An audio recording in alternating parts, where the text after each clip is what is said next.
Well, hello there, ladies and gentlemen. It's me, Tyler, with Tarver Academy, the YouTube channel you're visiting now. Hit the red subscribe button, or else never learn how to change your theme. I'm kidding. I'm about to teach you. Here we go. So you're in Google Chrome. This is my Chrome browser. Look at this. It's beautiful. I'm going to go to the upper right where there's three dots. See that? It looks like an ant with its legs ripped off. You're going to click that. You're going to go down to Settings. See that little guy right there? We're going to click on Settings. Now, if you look to the left, you'll go to where it says Appearance. Click Appearance. Now, under Appearance, that first option is Themes. What that's going to do is that's going to open up the Chrome Web Store for you to click on it. Do you see that? I clicked on it. I'll click on it again. Look at that. It brought up two tabs because I clicked twice.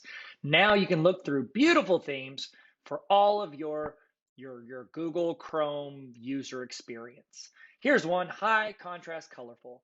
Let's go with it. Click on it. Oh, do I like that? I love that. Hit add to Chrome. Boom. It has changed my theme. Now, that is useful whenever you're switching between accounts and you want to know which account you are in. That is the end of the tutorial. If you did not hit subscribe, well, then you'll never meet your true love. See you guys later and never stop learning.